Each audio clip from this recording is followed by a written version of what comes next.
today with radio telescopes. So yesterday we saw two types of telescopes, reflecting and refracting. Those were optical telescopes. Try to understand the difference between them. Yesterday we also saw electromagnetic spectrum, correct? In which the spectrum which is visible to us is called light.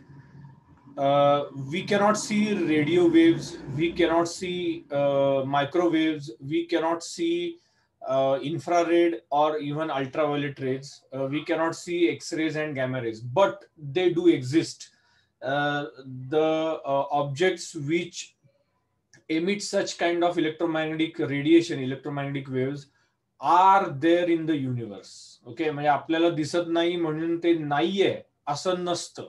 ठीक आहे, ते ठीक आहे अर्थवर नसेल कदाचित, पण ते कुठं ना कुठेतरी आहे, स्पेसमध्ये असतात अशा गोष्टी.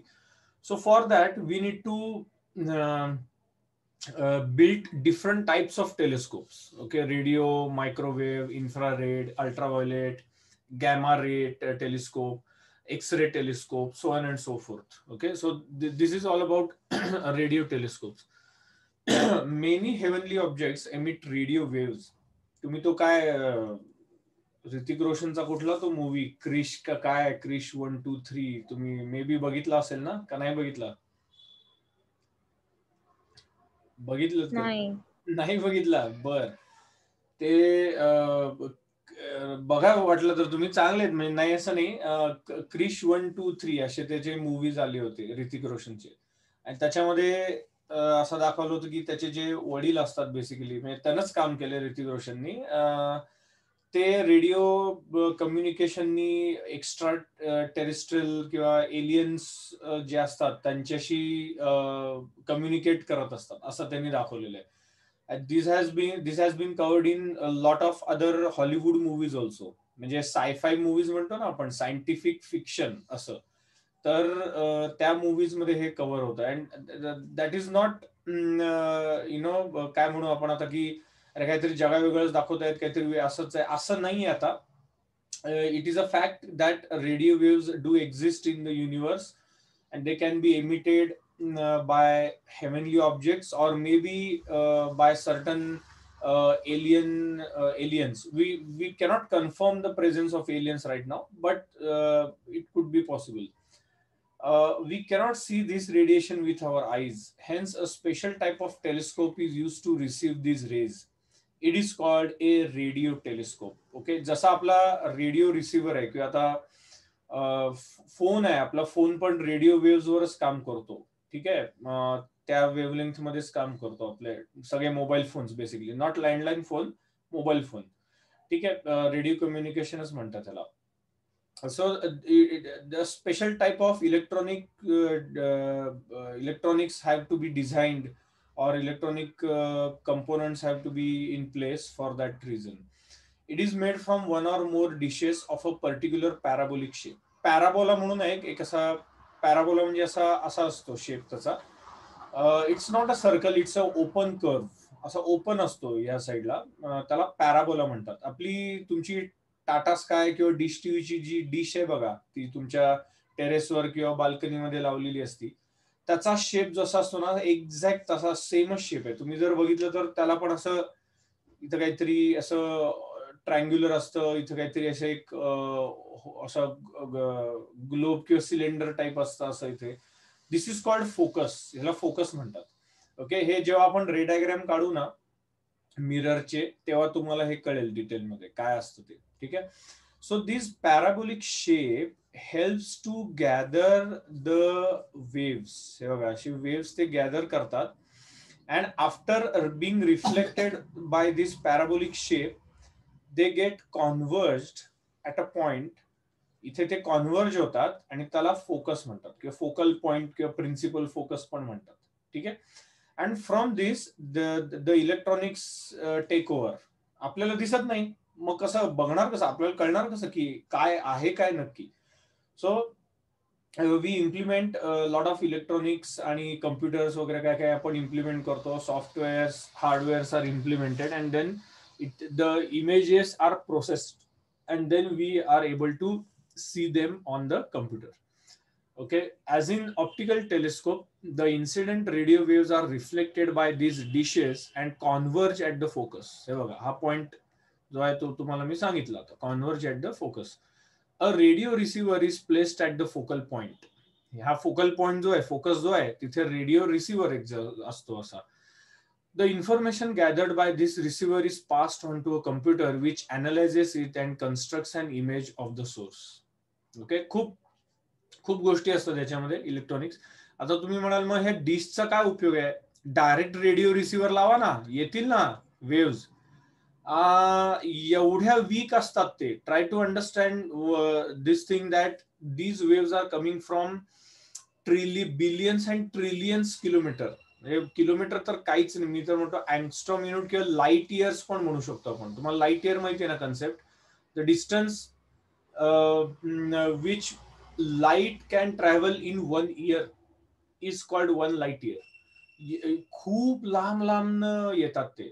10 light years, 50 light years, 100 light years, एवढ्या लांबनं ते वेव्स आलेले असतात. म्हणजे आज इथे समजा 10 light years असं समजा, मी म्हटलं की wave is coming to earth in has to cover 10 light years. That means ती वेव्ह जी आहे ना, ती 2010 साली एमिट झालेली आहे. याचं लक्षात, जेव्हा तुम्ही खूप लहान होता तेव्हा ती एमिट झालेली वेव्ह आहे, ती आत्ता अर्थवर आली आहे.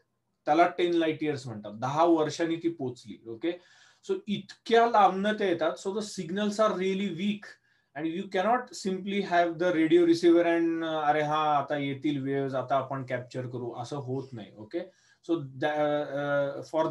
For to concentrate the waves we need a parabolic shape so that everything is converged at the focus. Okay, आपण म्हणून आपलं डिश टीव्ही किंवा टाटा स्कायचे डिशेस पण असेच असतात बघा. एक्झॅक्टली तुम्ही बघितलं असेल, पॅराबोलिक शेप मध्येच असतात. बरोबर. Okay, so these are radio. Okay, let's take a example बघूया आपण. हे आपल्या जवळच आहे, नारायणगाव नियर पुणे, पण हे आपल्याला बघायला मिळत नाही. लांबनं बघता येतं. तुम्ही जर परमिशन काढून गेलात तर हे तुम्हाला बघता येतं. हा बेसिकली खरा फोटो आहे तिथला. Large radio telescope called the giant metre wave radio telescope, JMRT म्हणून पॉप्युलर आहे ते. Okay, has been erected at Narayangaon near Pune. It uses radio waves having wavelengths of about a meter coming from planets and stars to study those heavenly bodies. This telescope is actually a collection of 30 dishes. असे हे जे dishes आहेत ना, असे 30 dishes आहेत. असा मोठा एरियामध्ये ते स्प्रेड झालेले आहे. Okay, each having a diameter of 45 metre. प्रत्येक डिशचा डायमीटर 45 मीटर आहे. मी विचार करा, 45 मीटर म्हणजे खूप मोठी डिश झाली ही. ओके, आणि अशा 30 डिशेस आहेत. It is called a giant telescope as the arrangement of the 30 dishes over an area which measures up to 25 kilometers across is made in such a way that it works as a single dish having a diameter of 25 kilometers. एक dish असल्यासारखं ते act होतं basically, असं ते gather करतात सगळे. Okay, आणि तुम्ही जर बघितलं तर हे असे टिल्ट करता येतात. The angles can be change. Okay, ह्या साईडला फिरवता येतात, ह्या साईडला फिरवता येतात. ओके, 360 डिग्री असं थोडं ते फिरवता येतं. This means that the JMRT gives the same data that we would have got from a telescope having a single dish of 25 kilometer diameter. JMRT has been made by Indian scientists and engineers at minimum cost. It is a world standard research facility. Scientists study the solar system, solar winds, pulsars, supernova, interstellar hydrogen clouds, etc. with the help of JMRT. Scientists from all over the world come to India to make use of this facility. Supernova आणि Interstellar dust मी तुम्हाला एक दोन photos दाखवतो बघा. So the radio waves are electromagnetic waves. Okay, they cannot be seen through our naked eyes. So this is amplified. Amplifier काय करतो? As I said before, the signal received by the dish is very, very weak. The electromagnetic waves are really weak. Okay, and they cannot be processed directly.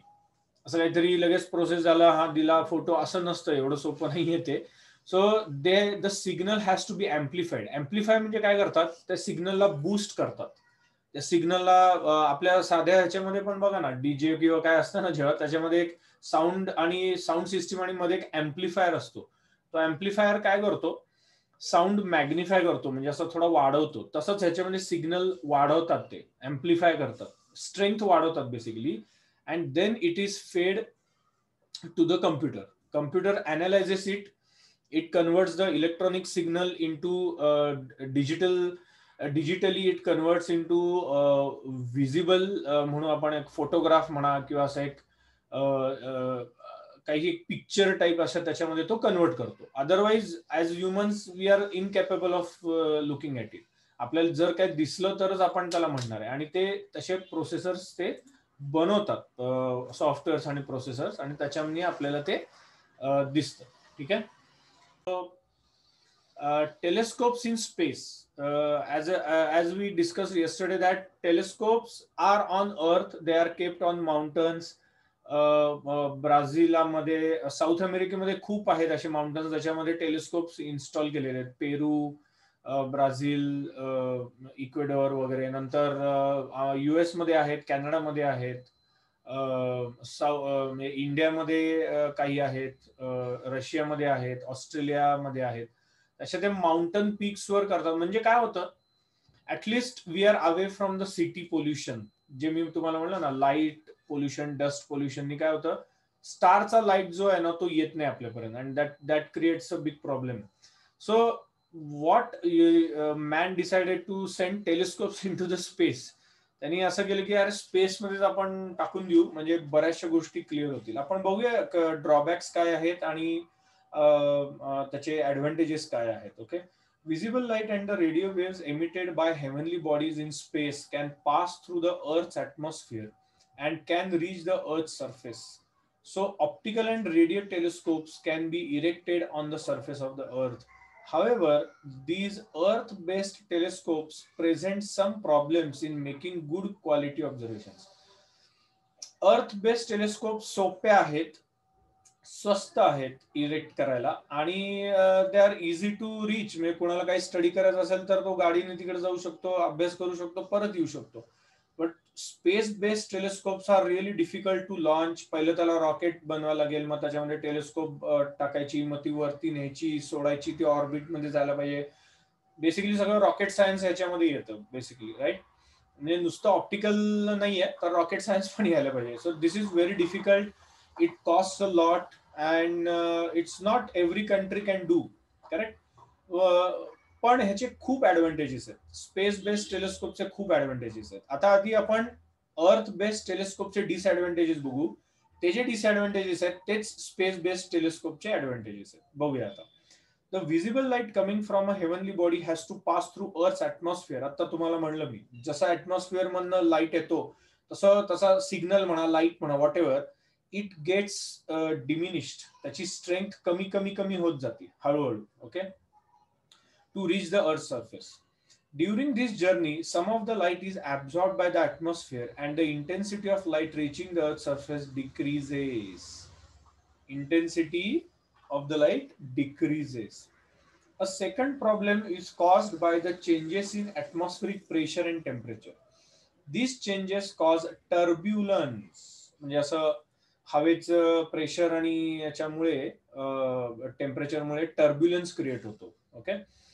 in the atmosphere, which in turn cause of the light rays to change their path slightly and thereby shake the position of the image.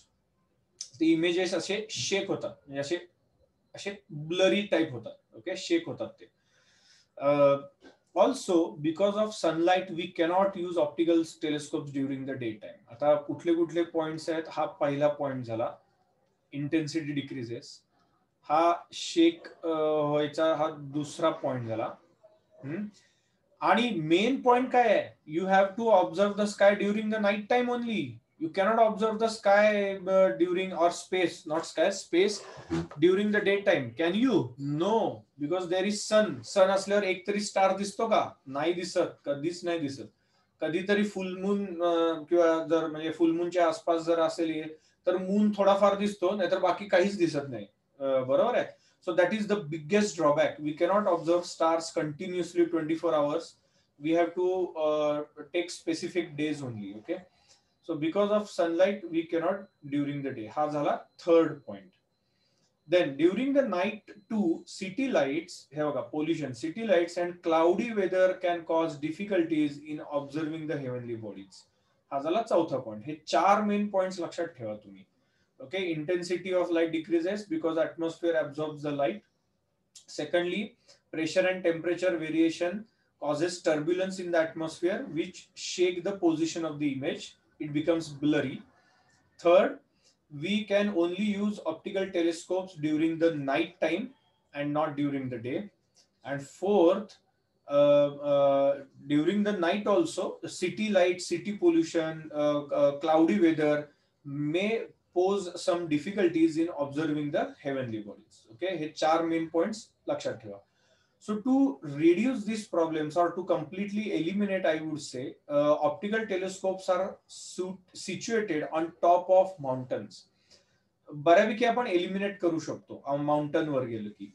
at in uninhabited places. Uninhabited म्हणजे काय, जिथे लोकवस्ती नाहीये तिथे. Okay, where there is no residential or even commercial encroachment, or there is nobody who living in that area. Okay, so remote places मध्ये असतो कुठेतरी. However, if we want to get rid of all the above problems completely, we should place the telescope above the Earth's atmosphere, in space itself.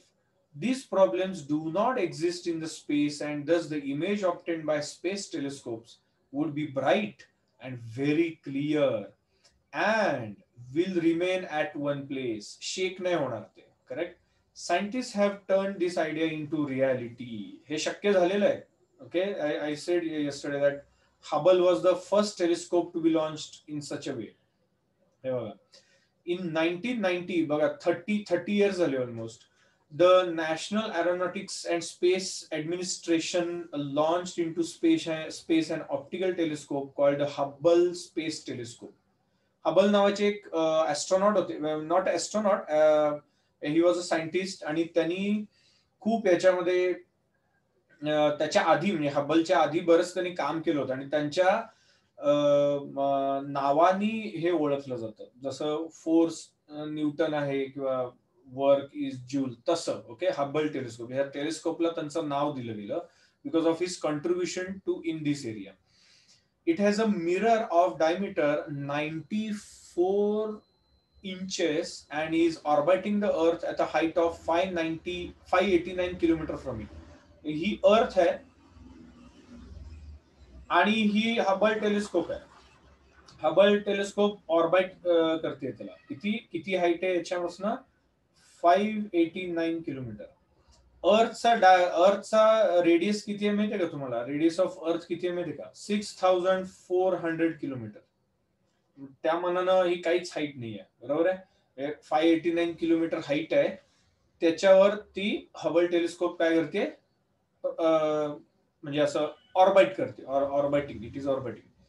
This telescope is still working and has helped to make important discoveries, very important discoveries. Rather, जेवढं हबलनी आतापर्यंत images पाठवले तेवढं कुठल्याच telescope मधनं आपल्याला घेता नाही आलेले. ओके, आणि त्या हबलवर लोक म्हणजे ऍस्ट्रॉनॉट जातात, त्याचे रिपेअर्स करतात, किंवा डायरेक्टली रिमोटली पण इथनं रिपेअर करता येतात. बरंच काय काय करत असतात ते. It has been upgraded several times. Okay, alright. In 1999 the national aeronaut म्हणजे नासा परत अमेरिकेचं launched an x ray telescope name Chandra. Chandra नावाची टेलिस्कोप. ही कसली आहे? एक्स-रे टेलिस्कोप आहे. मार्क करा बरं का, मी तुम्हाला हे क्वेश्चन विचारू शकतो. हबल कुठली टेलिस्कोप आहे? ऑप्टिकल आहे. लक्षात घ्या, ऑप्टिकल आहे ती, डोळ्याला दिसतं तशी. चंद्रा ही एक्स-रे टेलिस्कोप आहे, ऑप्टिकल नाही आहे. In space to study X-rays coming from heavenly objects. Special mirrors which can reflect X-rays were used in this telescope. Chandra has given us very useful information about stars and galaxies. The telescope is named after the famous Indian scientist Subramaniam Chandrasekhar. Okay, हे आपले scientist आहेत, पण नाव नासानी दिलं होतं त्यांच्या नावावर because of his contribution in this field. Okay, is this clear? Indian space research organisation ISRO, Vikram Sarabhai माहिती आहेत का तुम्हाला? डॉक्टर विक्रम साराभाई नाव ऐकलंय? हो सर. ऐकलंय, बर. And sir, ISRO was found on, ISRO was found in 1969. Correct, by Vikram Sarabhai. In fact त्यांच्या ऑन 15th of August. हा करेक्ट आहे. त्यांच्या मेहनतीमुळं, त्यांच्या प्रयत्नांमुळं इस्रो फाउंड झालं. And he was the pioneer of rocket launching और space research in India. Okay, त्यांचं कॉन्ट्रीब्युशन खूप जास्त आहे. आणि त्यांच्या नावावर एक लॉन्चिंग स्टेशन पण आहे, Vikram Sarabhai space research station पण आहे ते. ओके, आणि त्याच्यामध्ये बरेच काय काय रिसर्च अँड डेव्हलपमेंट होतात.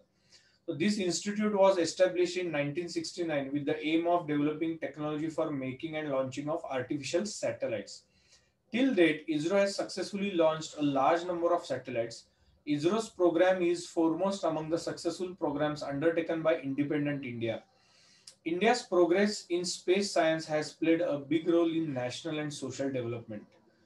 The INSAT and GSAT series of satellites support our telecommunication network, television broadcasting, and meteorological services. Okay, next year we are going to study which type of satellite is used for what type of service. Military satellites असतात वेगळे जे confidential असतात.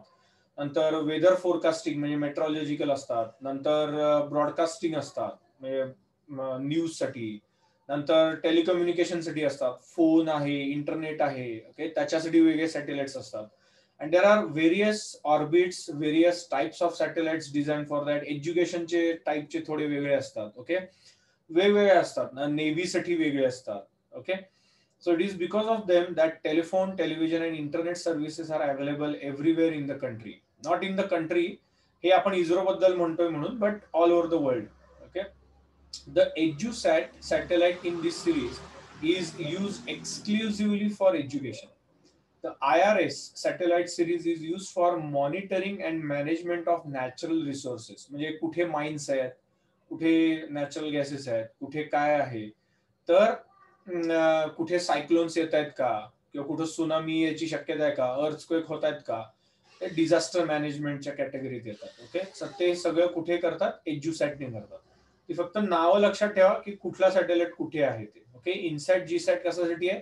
Telecommunication network, television broadcasting and metrological services. EDUSAT कशासाठी आहे? Education. Okay, IRS कशासाठी आहे? Monitoring and management of natural resources and disaster management. Okay, alright. So this is what a brief about ISRO is. Okay, Astrosat. In 2015, Indian Space Research Organization ISRO launched an artificial satellite called Astrosat in space. This satellite has ultraviolet as well as X-ray telescopes and detectors. बघा, ultraviolet पण आहे आणि x ray पण आहे. Okay, नुसतं x ray नाही आहे. चंद्रामध्ये कसं आहे, नुसतं एक्सरे, याच्यामध्ये दोन्ही आहेत. Most of the parts used in this satellite are made in India. It is a unique system having different kinds of telescopes on a single satellite. Indian scientists are studying various aspects of the universe using the data obtained with these telescopes. Okay, तर हे नाव फक्त लक्षात ठेवा, Astrosat. Okay, so what are the life processes? First of all, what do you understand by life processes and why are they so important? Who will tell me? Okay, so life processes. First, let's say nutrition. Nutrition म्हणजे digestion नाही, लक्षात घ्या. Digestion is a part of nutrition. Okay, nutrition is a big concept. Okay. आणि digestion हा त्यातला एक part आहे, छोटासा पार्ट आहे, त्याला डायजेशन म्हणतात. So don't say nutrition is same as digestion, नाही, कम्प्लिटली वेगळं आहे ते. सेकंड आहे सर्क्युलेशन किंवा ट्रान्सपोर्टेशन म्हणतात त्याला. सर्क्युलेशन म्हणजे जे ब्लड मध्ये होतं ते. Okay, I will explain in detail one by one. Circulation which is also called as transportation. Okay, transportation. Excretion पण आहे ना सर? हो हो, सांगतो ना, वन बाय वन करूया ना आपण. ट्रान्सपोर्टेशन. थर्ड आहे एक्सक्रीशन.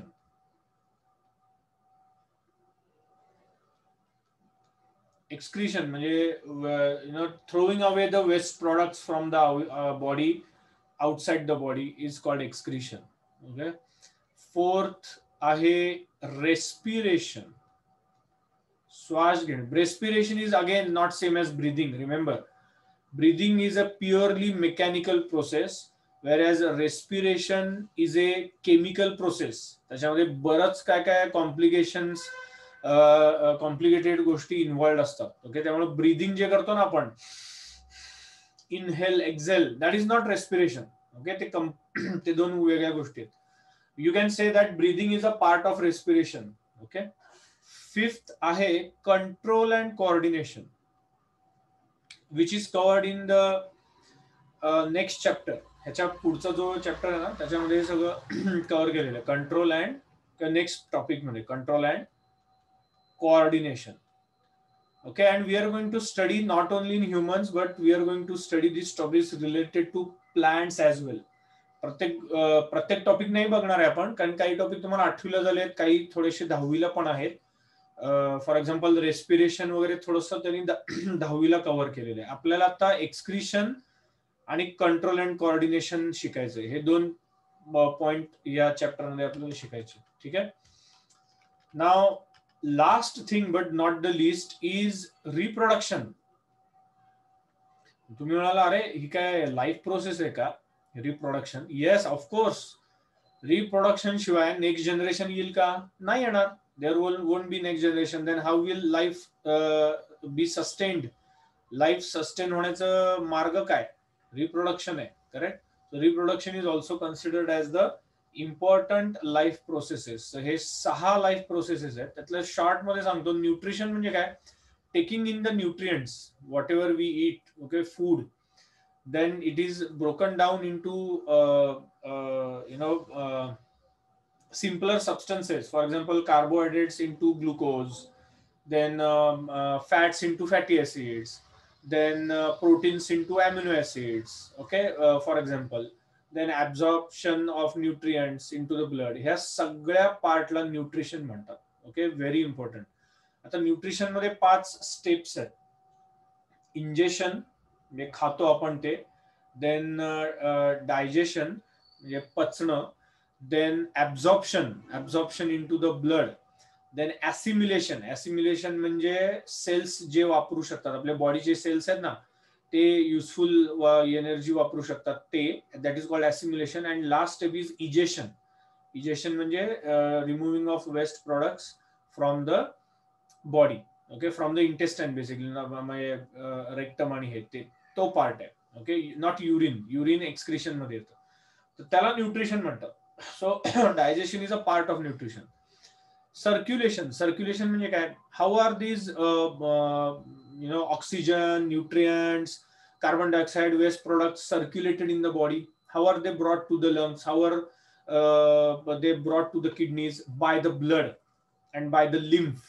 2 टाईपच्या गोष्टी आहेत, ते सर्क्युलेशन मध्ये येतं, तो पार्ट. ओके. एक्सक्रीशन म्हणजे removal of waste products from the blood. Filtration म्हणतात त्याला. म्हणजे आपल्या जे किडनीज आहेत ना, we have 2 kidneys. They have, each one of them have 10 lakh 1 million nephrons.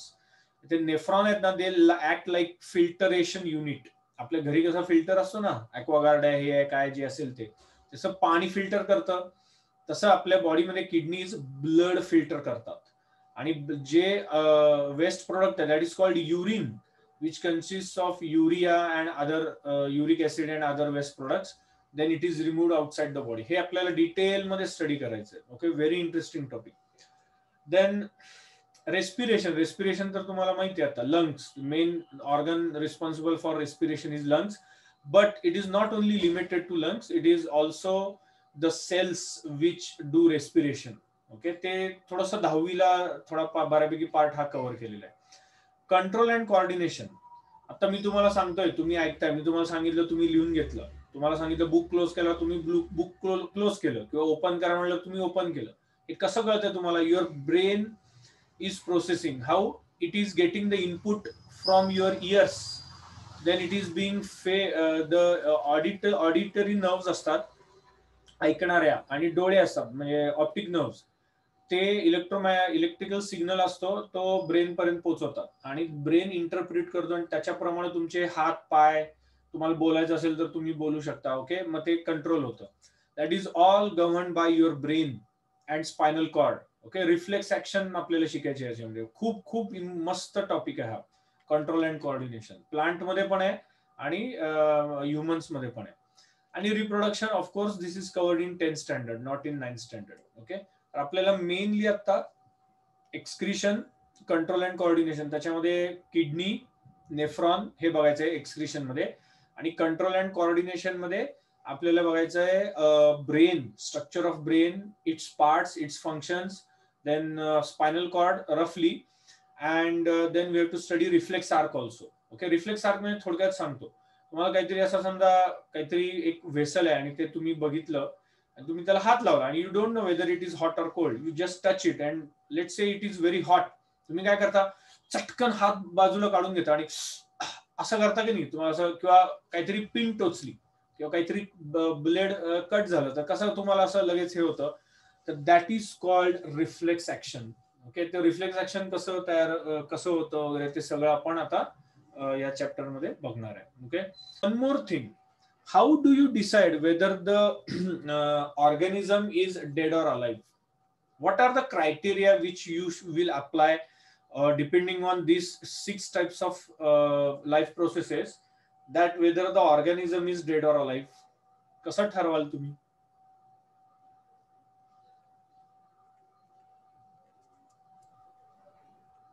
Yes, respiration. Exactly. पहिली गोष्ट रेस्पिरेशन, नंतर growth and development. Growth and development होत नसेल, फॉर एक्झाम्पल रॉक आहे किंवा सॉइल आहे, त्याची ग्रोथ डेव्हलपमेंट काय दिसते का आपल्याला? नाही दिसत. आणि ग्रोथ अँड डेव्हलपमेंट जर नसेल तर तो obviously one of the criteria to say that it is non living. नंतर रेस्पिरेशन, ऑफकोर्स येस रेस्पिरेशन आहे, आणि कंट्रोल अँड कोऑर्डिनेशन म्हणजे whether it is responding to the stimulus, external stimulus or not. So these are the few criteria which are used to determine whether the organism is dead or alive. Okay, is transportation in plants. We are not going to study transportation in human beings. Okay, तर ते तुम्ही म्हणलात की last year झाले ते, ठीक आहे, झालंय डायजेस्टिव्ह सिस्टीम पण झालंय का थोडस? ओके, तेच. ओके, झालं असेल तर चांगली गोष्ट आहे. ठीक आहे. So transportation, by the process of transportation a substance either synthesized or absorbed in one part of the body reaches the another. Okay, म्हणजे मगाशी मी तुम्हाला सांगितलं की suppose we eat, okay, and whatever we eat is a complex substance. लक्षात घ्या, आपण जे खातो ते काय आपण असं कार्बोहायड्रेट बघून खातो का? नाही, आपण पोळी भाजी भात आमटी, ओके, फार तर फार आवडलं तर पिझ्झा बर्गर आईस्क्रीम असं खाऊ शकतो, बरोबर आहे. आपण काय असं बघून खातो का? अरे हा, याच्यामध्ये खूप कार्बोहायड्रेट आहे, त्याच्यामध्ये खूप फॅट आहे, याच्यामध्ये खूप प्रोटीन आहे, मी हेच खाणार, असं थोडीच असतं. आपल्याला जे आवडतं, जे आपल्याला अवेलेबल आहे ते आपण खातो. These are complex substances. Those are not directly utilized by our body. जसं आपण खातो तसं बॉडी युटिलाइज करू शकत नाही. दॅट इज द, काय म्हणू आपण, एक part and parcel of our digestive system म्हणूया आपण. ओके, फॉर एनी प्लांट असं म्हणता येईल, फॉर एनी ऑर्गॅनिझम. ठीक आहे, जसं खाल्लं जातं तसं यूज होत नाही. मग काय करायला लागतं? It has to be broken down into simpler substances, as I said before, and these substances must be transported where it is required.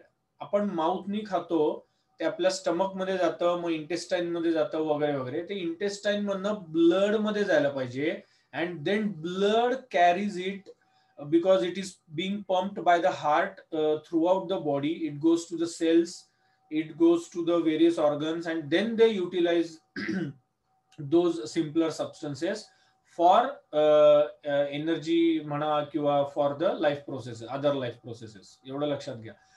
म्हणून त्यांनी असं म्हणलेलं आहे की it is the process of transportation which by the substance either synthesized म्हणजे prepared or made or absorbed in one part of the body reaches the another. जिथे पाहिजे असते तिथे पोहोचवलं जातं. This is called as transportation. Okay, so transportation in plants. काय याच्यामध्ये बघायचं की see plants absorb CO2 through stomata. Leaves मध्ये असे छोटेसे पोर्स असतात, त्याला स्टोमाटा म्हणतात. Okay, CO2 comes in, oxygen O2 goes out, and also water vapor goes out. Transpiration म्हणतात त्याला, ते सांगतो मी नंतर. And the second thing to note is how does plant get its nutrients? It gets nutrients from the roots, from the soil, correct? By the process of called as diffusion, osmosis and diffusion. आधी osmosis होतं, मग diffusion होतं. मग ते roots पासून जे मिळतंय त्याला it has to be transported to the leaves and branches and other parts of the plant, otherwise it is of no use, correct? So why do we eat fruits and vegetables? Do the plants also need minerals like we do? Yes, of course we do, correct. Fruits आणि vegetables मधनं आपल्याला maximum nutrients मिळू शकतात, म्हणजे minerals, so to speak. Minerals आणि vitamins जास्ती करून fruits आणि व्हेजिटेबल्स मधून मिळतात. फॅट्स आणि प्रोटीन्स थोडे कमी मिळतात फ्रुट्स आणि व्हेजिटेबल मधून. कार्बोहायड्रेट्स, मिनरल्स आणि विटॅमिन्स हे जास्त मिळतात. ठीक आहे. From where do the plants get inorganic substances other than carbon dioxide and oxygen? तुम्हाला सांगितलं होतं हे कुठनं मिळतात ते. तर कुठनं? Soil, via roots. Okay, so this is how the plants get their required nutrients. But most animals move from place to place, but plants do not. Plants are stationary. Okay, there are many dead cells in the plant body. तुम्हाला maybe हे झालं असेल, स्क्लेरेन्कायमा, पॅरेन्कायमा झालंय का type सगळा का नाही झाला? हो, आपणच केला होता का टिश्यू मध्ये? नाही, टिश्यू नंतर आहे का? I guess, I hope. हो, येस येस येस, हो नंतर टिश्यू नंतर आहे. येस, त्याच्यामध्ये आपण बघणार आहे डिटेल मध्ये व्हॉट इज स्क्लेरेन्कायमा, पॅरेन्कायमा. येस येस, मी शिकवीन तुम्हाला तेव्हा. ठीक आहे. एनिवेज, असं समजा की प्लांट्सला ट्रीजला बार्क असते बघा, bark of the tree, that is very hard and thick. किंवा हस्क ऑफ कोकोनट वगैरे, किंवा shells of the nuts, those are very hard. These are dead cells. Okay, they are made up of sclerenchyma tissue. Okay, they need less energy. They म्हणजे कोण? Plants, as compared to animals. Plants need inorganic substances like nitrogen, phosphorus, magnesium, manganese, sodium, etc. Okay, actually दोन टाइपचे nutrients असतात. एक macro nutrients असतात.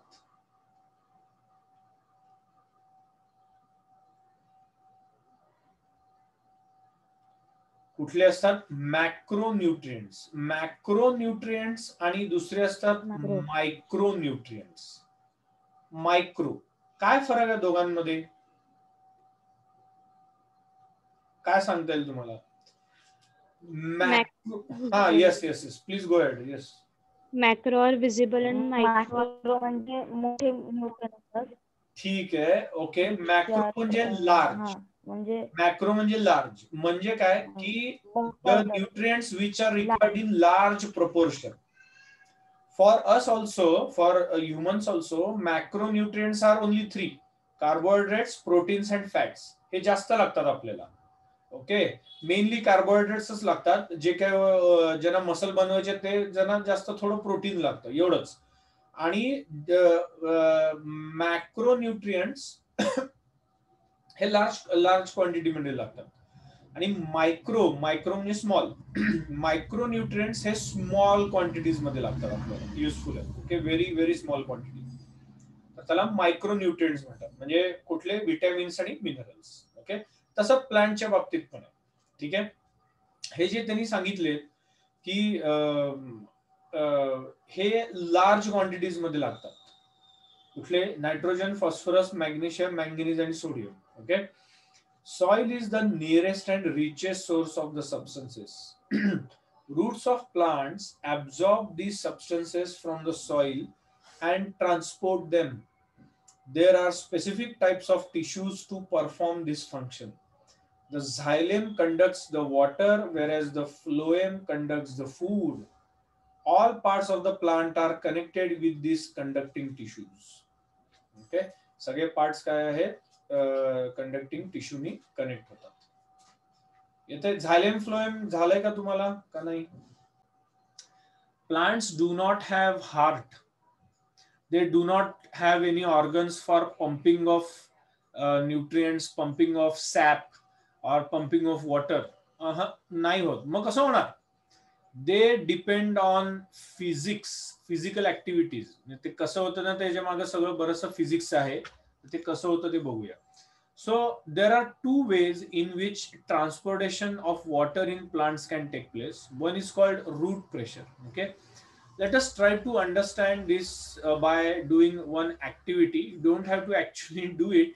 पण इथे तुम्हाला एक दिसत असेल काय की इथे रेड झालंय, इथे रेड काहीतरी सोल्युशन आहे. काय बाबा हे? तर बघा, take a plant in a beaker with some soil, at least to keep it alive, and put eosine solution. हे रेड कलर डाय असतो. इओसिन म्हणजे काय असतं? रेड कलरचा डाय असतो, रेड कलर्ड डाय. ठीक आहे, तो याच्यात पाण्यात टाकला की तो रेड होतो. आणि काय होतं? Then after let's say 3 to 4 hours, maybe after 2 to 3 hours, you will observe that the veins, ज्या लीफ मध्ये वेन्स असतात ना, पॅरलल वेनेशन आणि रेटिक्युलेट वेनेशन, तुम्हाला झालंय ते राईट. तर ते जे वेन्स आहेत त्या वेन्स लाल दिसायला लागतात बिकॉज ऑफ द सोल्युशन. असं कसं काय झालं?